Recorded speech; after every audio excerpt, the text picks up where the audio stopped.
Hello students. आज मैं आपके लिए लेके आया हूँ CUET UG 2024 एग्ज़ाम जो हुआ था आपका 15 मई 2024 को। उसके क्वेश्चन पेपर आपके सामने है और उसके आंसर विथ डिस्क्रिप्शन हम डिस्कस करने वाले हैं इस वीडियो में। तो आपके सामने देख सकते हो ये क्वेश्चन पेपर है और इसमें आपका अगर हम बात करेंगे थोड़ी पेपर की इंस्ट्रक्शंस की बात करेंगे तो टोटल टाइम आपको मिलेगा 45 मिनट। 45 मिनट का में आपको सॉल्व करना है 40 questions, maximum mark 200, total number of question 50। तो यहाँ पर आपको टोटल 40 क्वेश्चन को अटेम्प्ट करना है आउट ऑफ 50 और आपको अलग से एक OMR शीट दिया गया होगा, उसमें से आपको बस डार्कन करनी है black blue ball point pen से।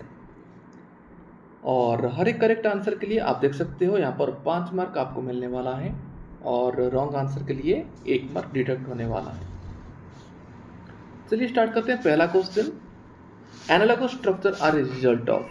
एनालॉगस स्ट्रक्चर किसके रिजल्ट है ना, यहाँ पर आपका आंसर होगा कन्वर्जेंट इवोल्यूशन के रिजल्ट होते हैं ये आपका एनालॉगस स्ट्रक्चर्स कन्वर्जेंट इवोल्यूशन की। Because analogous structures are anatomically different but perform similar functions, it occurs when two group of largely unrelated organisms are exposed to very similar environment and develop similar adaptations to survive। तो यहाँ पर answer क्या होगा आपका convergent evolution होगा answer. Next आते हैं question number second में, which the following does not affect the Hardy-Weinberg equilibrium? Natural selection it affect, genetic drift also affect, but gene pool does not affect। तो हमारा answer क्या होगा ना आपका जीन पूल होगा। जीन माइग्रेशन ऑल्सो अफेक्ट, तो gene pool is the answer. अब देखते हैं हार्डी-वेनबर्ग इक्विलिब्रियम क्या कहलाता है ना। It states that allele frequencies in a population will remain constant over generations if there are no other evolutionary influences। The gene pool is the total number of genes and their alleles in a population and it always remain constant in a population in Hardy-Weinberg equilibrium। तो gene pool is the answer option number 3। Question number third, which the following primate was more likely an ape. Ape की तरह कौन दिखता है ना, आपका answer होगा यहाँ पर होमो इरेक्टस। ये ज़्यादा इंसान की तरह दिखता है तो ये तो नहीं होने वाला। Dryopithecus is your answer.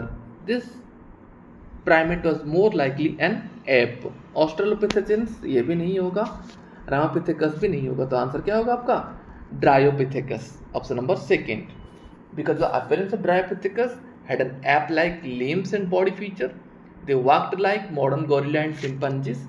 They ate softer plant part like leaves and fruits. That's why the answer is option number second, Dryopithecus. Question number 4. Nucleosome is associated with dash molecules of histone. Nucleosome is associated with dash molecules of histone. तो यहाँ पर आपका answer क्या होगा ना, आपका option number 4 8 होगा answer. That's why nucleosomes are called histone octamers, which composed of 2 copies of each of the histone protein, that is the H2A, H2B, H3 and H4। तो आंसर क्या होगा ऑप्शन नंबर 4 8 होगा। अब question number 5 की तरफ आते हैं। Select the observations drawn from the human genome project which are correct. पहला, the human genome contains 3164.7 million base pairs, ये करेक्ट है। The average gene consists of 3000 base pairs, ये भी करेक्ट है। Total number of gene is estimated at 30,000, correct. The functions are unknown for about 50% of discovered genes, ये भी correct है। Less than 2% genome code for proteins, अरे ये भी correct है। तो सारे ऑप्शन हमारे पास करेक्ट है, तो आंसर क्या होगा आपका option number 4 is your correct answer. Now coming to question number 6, और 6 क्वेश्चन क्या कहलाता है, मैचिंग दिया गया है, देख सकते हैं। placental mammals and counterpart marsupials। Anteater, anteater में कौन आएगा आपका ना, एंटीटर में आपका आता है पहला क्या होगा option number second, numbat. Bobcat क्या है ना, bobcat is the Tasmanian tiger cat. Lemur क्या है, lemur is the spotted cuscus, हो गया नहीं lemur. And flying squirrel is the flying phalangers. और इसके हिसाब से आंसर क्या होगा ना, option number 1 is the answer. फिर आपका दे रहा है इनकरेक्ट स्टेटमेंट को आइडेंटिफाई करना है। इनकरेक्ट स्टेटमेंट को आइडेंटिफाई करना है। Intestinal perforations and death may occur in severe cases of typhoid infection. Typhoid infection में यह हो सकता है correct answer. Common cold is caused by rhinoviruses, ये भी करेक्ट है। Lips and finger nails may turn grey to bluish colour in severe causes of pneumonia, ये भी करेक्ट है आपका। Pneumonia is caused by salmonella, ये गलत हो गया। निमोनिया होता है किससे ना, pneumonia is caused by bacteria Streptococcus pneumoniae. Salmonella क्या करता है, टाइफॉइड को फैलाता है, तो D is the wrong one. Typhoid fever could be confirmed by Widal test, ये भी आपका करेक्ट आंसर है। तो आंसर क्या होगा आपका, ऑप्शन नंबर 3। अब आते हैं आगे, अगेन मैचिंग दिया गया है, बैरियर और एग्जाम्पल्स के बारे में पूछा गया है ना। पहला साइटोकाइनिन बैरियर, साइटोकाइनिन बैरियर किसके पास होता है ना, इंटरफेरेंट के पास होता है। Physical barrier is found in the mucus coating. Cellular barrier phagocytosis. Physiological barrier tear from the eyes. तो ऑप्शन होगा क्या, 4th is the correct option. इसके क्वेश्चन नंबर 8 कंप्लीट हो गया है। अब आते हैं क्वेश्चन नंबर 9 की तरफ। Smack is chemically test, smack क्या होता है केमिकली ना, diacetyl morphine. Diacetyl morphine is called smack, which is also called heroin, which is white odorless bitter crystalline compound.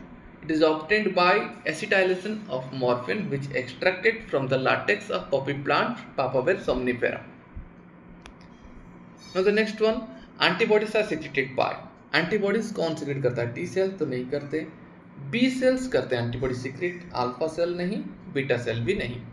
तो आंसर क्या होगा आपका, B cell secrete the antibodies. Anti-B cells are a type of white blood cells that are called lymphocytes. When an antigen comes in contact with a B cell, it causes the B cell to divide and clone. These cloned B cells or plasma cells release millions of antibodies into your bloodstream and lymphatic system. Question number 11. In sewage treatment, flocks are. Sewage treatment में flocks क्या है ना, पहला The solid that settled during sedimentation, गलत, ये flocks नहीं है। The supernatant that is formed above the primary sludge, ये भी आपका गलत है, supernatant भी नहीं है ये। The mass of bacteria associated with the fungal filaments, ये आपका करेक्ट आंसर है, option number 3rd। The bacteria which grow anaerobically are also called anaerobic sludge digester, ये गलत है, तो आंसर क्या होगा, 3rd होगा। Sludge flock are in a sludge structure. They help in increased aerobic decomposition as well as filament help in trapping particles when they are put in a secondary sewage tank. अच्छा, next again matching पूछा गया है, देख सकते हो। Product organism, statin, statin कहाँ से आता है ना, statin comes from ट्रिकोडर्मा।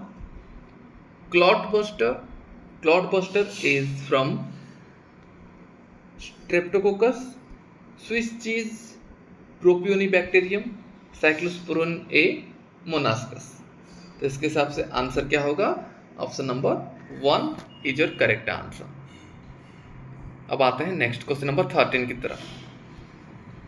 The beetle used as a biocontrol agent for aphids and mosquito is. Aphids और मॉस्किटो को दूर भगाने के लिए कौन सी बेटल का इस्तेमाल की जाती है एक बायोकंट्रोल एजेंट की तरह। ट्रिकोडर्मा नहीं है, ड्रैगन फ्लाइज भी नहीं है, लेडी बर्ड आपका करेक्ट आंसर है, यहाँ पर सिल्वर फिश नहीं है। तो क्या होगा answer, lady bird. Lady bird एक ऐसा बेटल है जिसको यूज की जाती है बायोकंट्रोल एजेंट की तरह एफाइड्स और मॉस्किटो को दूर भगाने के लिए, because lady bird loves to eat the larva of the aphids and mosquito. Even there are some ladybirds, they are capable of consuming about 50 aphids daily. Daily 50 aphids वो खा सकते हैं, इसलिए इनको बायोकंट्रोल एजेंट की तरह यूज की जाती है। Next is question number 14. Downstream processing method involves this. Downstream processing method में आइडेंटिफिकेशन नहीं होता, एम्प्लीफिकेशन भी नहीं होता, फर्मेंटेशन भी नहीं होता, तो क्या होता है ना, प्यूरिफिकेशन होता है। इसी वजह से इसको ये एक बहुत ही क्रिटिकल स्टेप होता है manufacturing of antibiotics, hormones, antibodies, vaccine and enzymes. Next आपका आता है question number 15. The following is not the correctly matched pair of organism and its respective cell wall degrading enzymes. Fungi chitinase, ये तो सही है, क्योंकि फंगस की cell wall बना हुआ है काइटिन से। अल्गी मिथाइलेज, ये आपका गलत हो गया, कि अल्गी का भी तो सेल वॉल बना हुआ है सेलुलोज से। Plant cell cellulose correct, bacterial lysozyme ये भी करेक्ट है। तो आपके पास आंसर क्या हो गया ना, अल्गी मिथाइलेज, ये गलत हो गया। बैक्टीरिया लाइसोजाइम से बना हुआ है। लाइसोजाइम्स को दूसरे वर्ड में क्या कहते हैं, पेप्टिडोग्लाइकन भी कहा जाता है। और पेप्टिडोग्लाइकन को और वर्ड्स में क्या कहते हैं ना, म्यूरिन्स कहा जाता है। म्यूरिन के 2 सब यूनिट्स पाए जाते हैं, NAG एंड NAM। NAG का फुल फॉर्म क्या है, एन एसिटाइल ग्लूकोसामिन। NAM का फुल फॉर्म क्या है, एन एसिटाइल मिरामिक एसिड। तो क्या होगा आंसर आपका, ऑप्शन नंबर सेकेंड यहाँ पर। 16 क्वेश्चन में आते हैं, are in the following step involve the transformation of bacteria in sequence from initiation to end. पहला क्या होगा यहाँ पर ना, 16 की बात कर रहे हैं हम, तो पहला होगा ट्रीटमेंट विथ डाइवलेंट केटायंस, ये पहला होगा, सबसे पहले ये होगा ऑप्शन नंबर बी। फिर आपका आ जाएगा incubation of origin with bacterial cell on the ice, ये सेकेंड ऑप्शन हो जाएगा, बी ए। देन आपका आ जाएगा हीट शॉक ट्रीटमेंट, ये थर्ड। फिर place them again on ice, ये fourth. Selection on antibiotic containing agar plate, ये 5। तो इसके हिसाब से आंसर क्या होगा आपका, ऑप्शन नंबर सेकेंड होगा आपका आंसर 16 का। आप क्वेश्चन नंबर 17 की बात करेंगे, the following statement is incorrect. Incorrect क्या है इनमें से स्टेटमेंट, 17 की बात कर रहे हैं हम। Fragments of DNA can be separated by ELISA, पहला स्टेटमेंट गलत हो गया। Second, transformation is a process through which a piece of DNA is introduced in the host bacterium, ये तो सही है। Recombinant technology does not involve isolation of a desired DNA fragment, does not, गलत हो गया ये statement. Fourth, DNA ligases are used for stitching DNA fragment into vector, ये आपका करेक्ट है। तो A and C are the wrong one, so 1 is the wrong one, option 1। Question number 18, तो the following statement are true, इनमें से कौन सा statement true है ना, पहला, milk obtained from rosy is nutritionally more balanced for human babies than natural human milk, पहला statement ही गलत हो गया, नेचुरल काउ मिल्क होना चाहिए था। Biopiracy refers to the use of viruses without proper authorization from MNCs, correct है। GEAC का full form genetic engineering approval committee is a decisive body for the safety and validity of genetically modified organisms and genetically modified research respectively, correct है ये। Then transgenic animals help us to understand the contribution of genes in the development of diseases, गलत ये हो गया। तो A and D are the wrong one, B and C are the correct one। तो हमारे पास answer क्या होगा, option number 4 is the correct answer। अब आते हैं आगे, क्वेश्चन नंबर 19 की तरफ आते हैं। फिर से मैचिंग पूछा गया है, देख सकते हो, फिर से आपके सामने मैचिंग दिया गया है। Transgene and use for products, alpha 1 antitrypsin, alpha 1 antitrypsin, ये किस में जाएगा ना, treatment of the emphysema. Cry 1 AC cotton bollworm, antisense RNA ना, Meloidogyne incognita, cry 1 AB corn borer. इसके हिसाब से आंसर क्या हो गया आपका, 19 का आंसर हो गया option 1। Question number 20, expand GEAC को एक्सपांड करो। अभी मैंने बताया था आपको क्या है ना, genetic engineering approval committee, option number 4। 21 question की तरफ बात कर रहे हैं। When an insect feeds on the BT plant, the insect dies due to the conversion of inactive protein to the active protein in, कहाँ कन्वर्सेशन होता है ये ना, option 1 alkaline pH of the gut. और इसी वजह से जो इंसेक्ट का the insect cells are rupture and the insect stops eating and dies within a few days from starvation and infection. So 1 is the correct answer. Next question की बात करेंगे, 22 question number, again matching पूछा गया है, देख सकते हो यहाँ पर इंटरस्पेसिस रिलेशनशिप एंड फीचर्स उसके बीच में। पहला आपका दे रहा है कमेंसलिज्म। कमेंसलिज्म का मतलब क्या होता है? कमेंसलिज्म का मतलब क्या होता है ना? आपका ये हो जाएगा one species benefits and other remain unaffected. Mutualism both are benefited. Amensalism, amensalism में क्या होता है? One is harmed while the other is unaffected. Parasitism में क्या होता है? One species benefited at the expense of the other.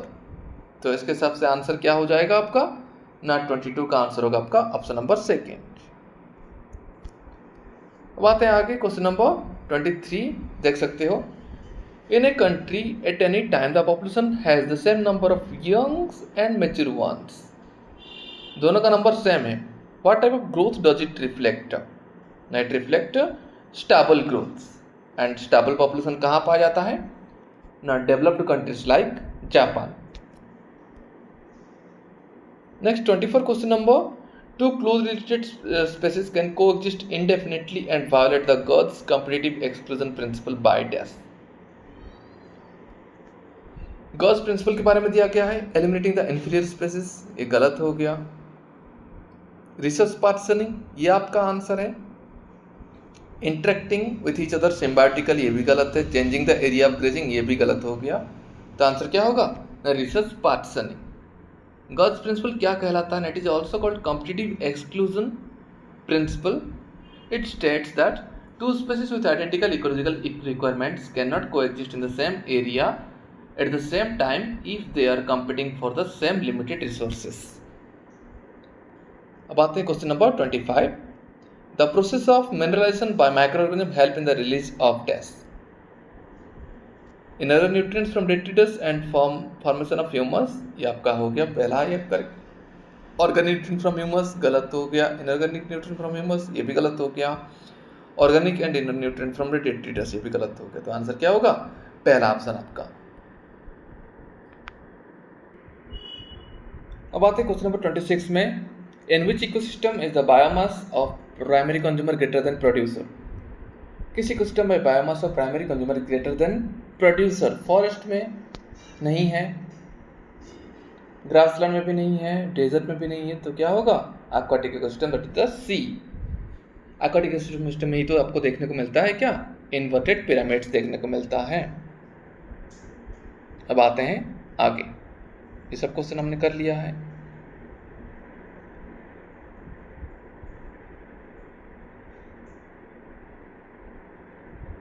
Next आपका है 27 number question, choose the correct statement with respect to the decomposition from the following.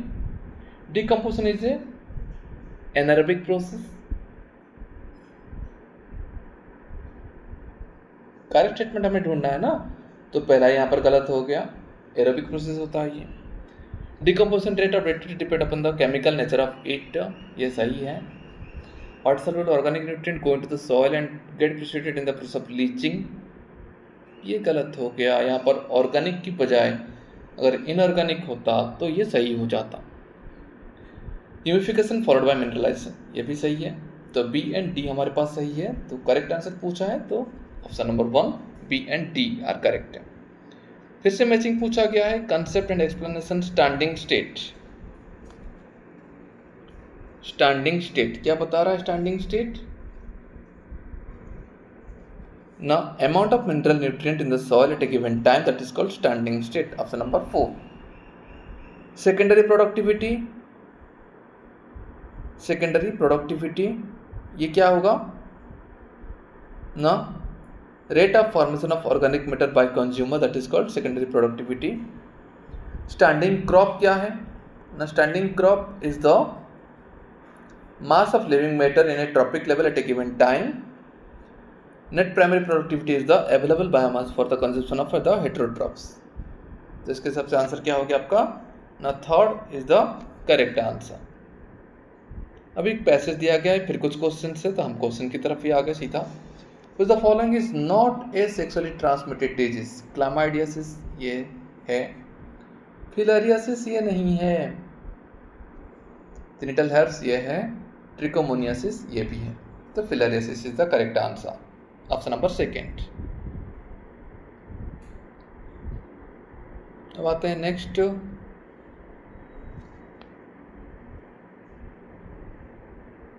Question number 30। Was the following statement incorrect with respect to medical termination of pregnancy MTP? They are considered safe during the first trimester, correct answer है। It is legalised in India from 1971, ये भी correct answer है। MTP can be performed even after 24 weeks but within the opinion of two registered medical practitioner of specific ground, ये गलत हो गया आपका answer. After 24 week नहीं होता है। About 20% of total number of conceived pregnancies undergo MTP in the year globally, ये भी करेक्ट आंसर है। तो हमारे पास आंसर क्या हो गया? थर्ड, क्योंकि इनकरेक्ट पूछा है इसने, इनकरेक्ट पूछा ना, तो third is the incorrect one. अब आते हैं आगे, अगेन मैचिंग पूछा गया है। पहले मैचिंग कर लेते हैं, उसके बाद पहले लिस्ट 1 में दिया गया है असिस्टेड रिप्रोडक्टिव टेक्नोलॉजीज के बारे में दिया गया है, और लिस्ट 2 में दिया गया प्रोसेस इन्वॉल्व के बारे में दिया गया है। ना पहला ZIFT zygote intrafallopian transfer ZIFT, इसका मतलब क्या होगा? ना transfer of fertilised egg up to 8 blastomere into the fallopian tube.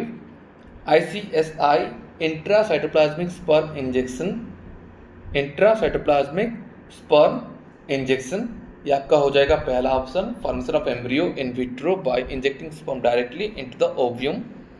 IUI intrauterine insemination, IUI intrauterine insemination, that is the transfer of semen from a healthy donor into the uterus artificially।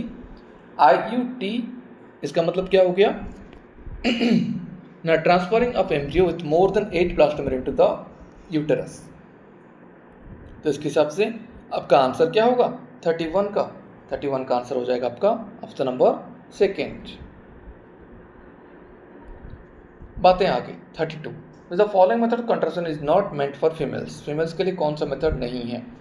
IUD ये तो है ही females के लिए ही। Intrauterine devices जिसमें आपका copper IUD हो गया, फिर हार्मोनल IUD हो गया। लैक्टेशनल एमनोरिया ये भी फीमेल में ही होता है। वासेक्टमी नहीं होता फीमेल बॉडी में, और कंडम्स फीमेल के लिए भी यूज़ की जाती है।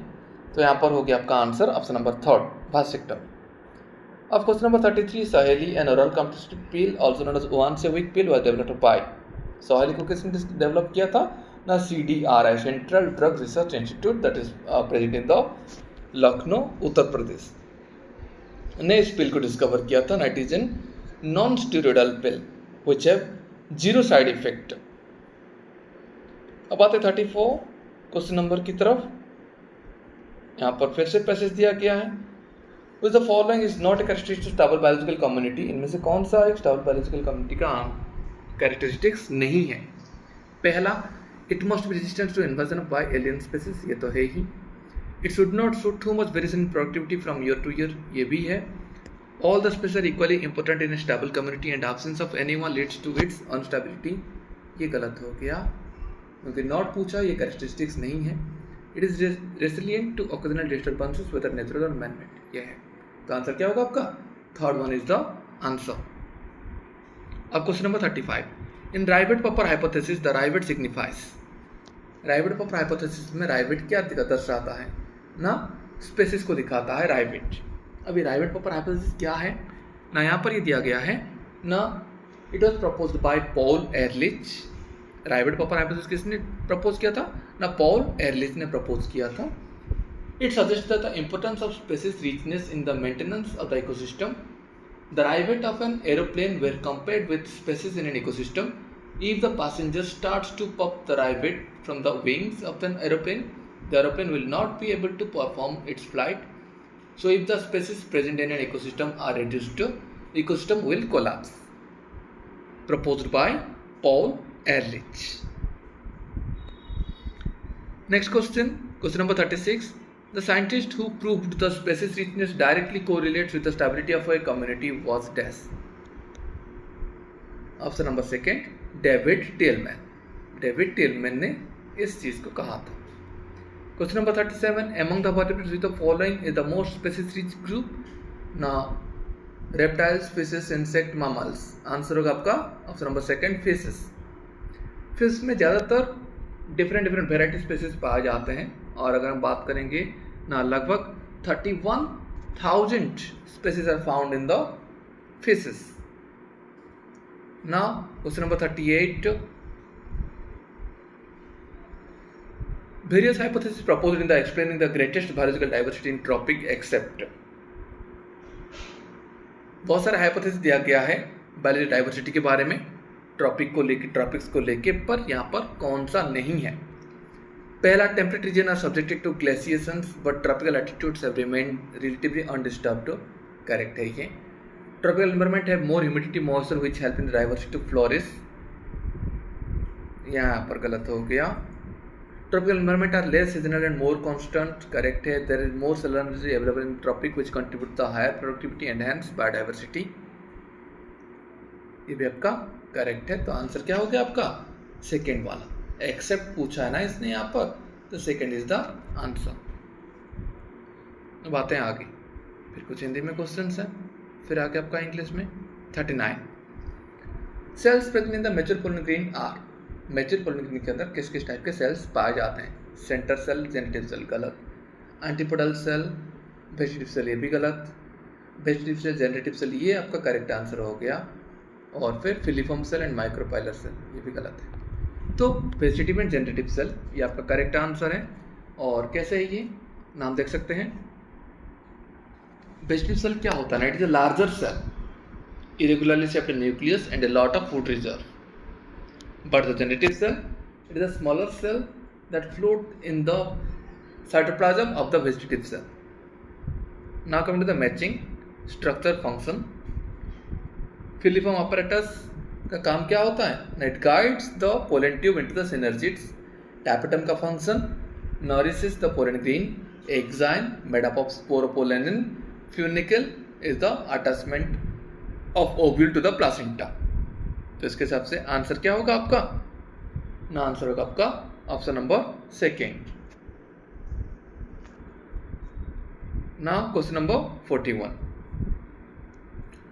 Primary endosperm nucleus is the product of this. PEN किसका प्रोडक्ट है? डबल फ्यूजन नहीं है, ट्रिपल फ्यूजन का प्रोडक्ट है. Yes correct. पार्थेनोजेनेसिस गलत, एपोमिक्सिस गलत. So triple fusion is the correct answer. Triple fusion is the fusion of the male gamete with two polar nuclei inside the embryo sac of the angiosperm. It involves the fusion of three haploid nuclei, hence called triple fusion. Next question, question number 42. In humans, mammary gland is divided into test lobes. In humans, mammary gland divided into test lobes. 10 to 12 गलत. 25 to 30 ये भी wrong answer. 30 to 35 wrong answer. 15 to 20 are the correct answer. These lobes are separated by adipose and connective tissue. Each lobe further divides into smaller lobules which contain milk-producing cell called alveoli. Next question, question number 43. Sex in human embryo is determined by X chromosome of egg गलत. X और Y chromosome sperm ये correct answer है. Only Y chromosome sperm गलत. Healthy mother गलत. तो क्या होगा answer? Second one is the correct answer. Next question. Question number 44. Are in the following stages of oogenesis in order to their occurrences. Stages बतानी है. पहला oogonia, primary oocyte, secondary oocyte, then finally formation of the ovum.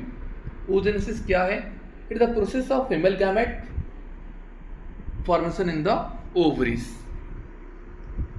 So correct option क्या होगा ना? BCDA. Option number second is the correct answer. Question number 45.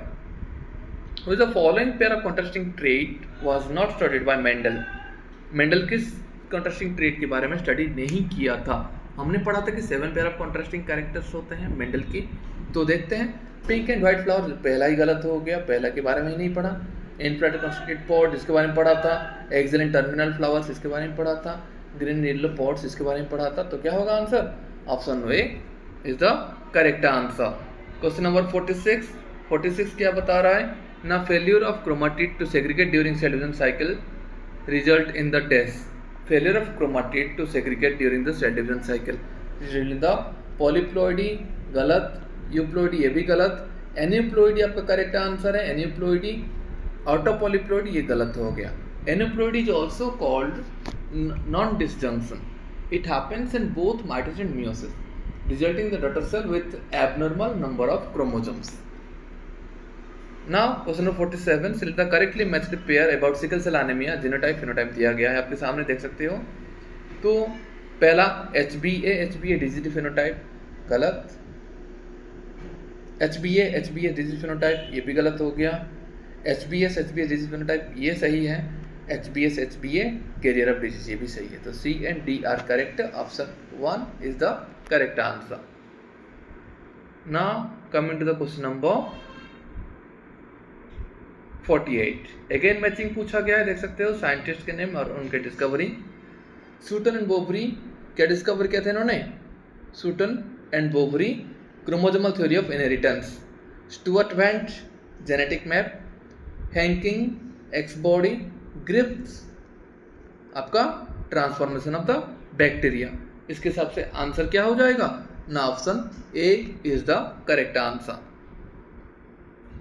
49, the following statement are incorrect with respect to nucleotide। Nucleotide के हिसाब से कौन सा statement incorrect है, गलत बतानी है आपको। Purines and parameters and nitrogen bases correct है। Nucleotides are non enzymatic molecules ये गलत हो गया। Phosphate group is linked to OH of 5' C of a nucleoside through phosphoester linkage ये आपका सही है। In RNA every nucleotide residue has an additional OH group present in the 2' portion of the ribose ये गलत हो गया। Thiamine is develop पैरामिडन ये सही है। तो यहाँ पर हमारे पास क्या हो गया, incorrect statement B and D। तो option 3 is the correct answer, B and D। अब लास्ट क्वेश्चन, फाइनल क्वेश्चन है, arrange the given step of DNA fingerprinting in the sequence from initiation to the end. शुरू से लेके खत्म होने तक DNA fingerprinting के सीक्वेंस स्टेप्स बतानी है। पहला स्टेप क्या होता है ना, first step is the isolate किया जाता है, isolation of DNA। Second step digestion of DNA by residual endonuclease ये सेकेंड स्टेप हो गया। थर्ड स्टेप ट्रांसफरिंग और plotting of separate DNA fragment to synthetic membrane ये थर्ड स्टेप हो गया। Fourth step hybridisation using the labelled VNTR probe ये आपका fourth step हो गया। तो इसके हिसाब से क्या है ना, BADC option number 3 is the correct answer आपके सामने। और जैसे कि आप देख सकते हो हमने 50 क्वेश्चन अभी कर लिया है और होपफुली ये आप वीडियो आपको बहुत ही फ़ायदेमंद करेगा आने वाले पेपर के लिए आपको। और इसके साथ ये मेरा पहला वीडियो है, आगे भी मैं और वीडियो से डालता रहूँगा। और मेरा नेक्स्ट वीडियो आने वाला है जिसमें मैंने बायोलॉजिकल क्लासिफिकेशन के कुछ प्रीवियस ईयर के क्वेश्चन सॉल्व किया है, लास्ट 10 ईयर के 2013 to 23 कुछ क्वेश्चंस मैंने लेके उनको सॉल्व किया है और आपके सामने लेके आऊँगा डिस्क्रिप्शन के साथ। और ये मेरा पहला वीडियो है, तो आप सब इसको लाइक, सब्सक्राइब एंड शेयर करना अपने फ्रेंड्स के साथ। Thank you. जय जगन्नाथ।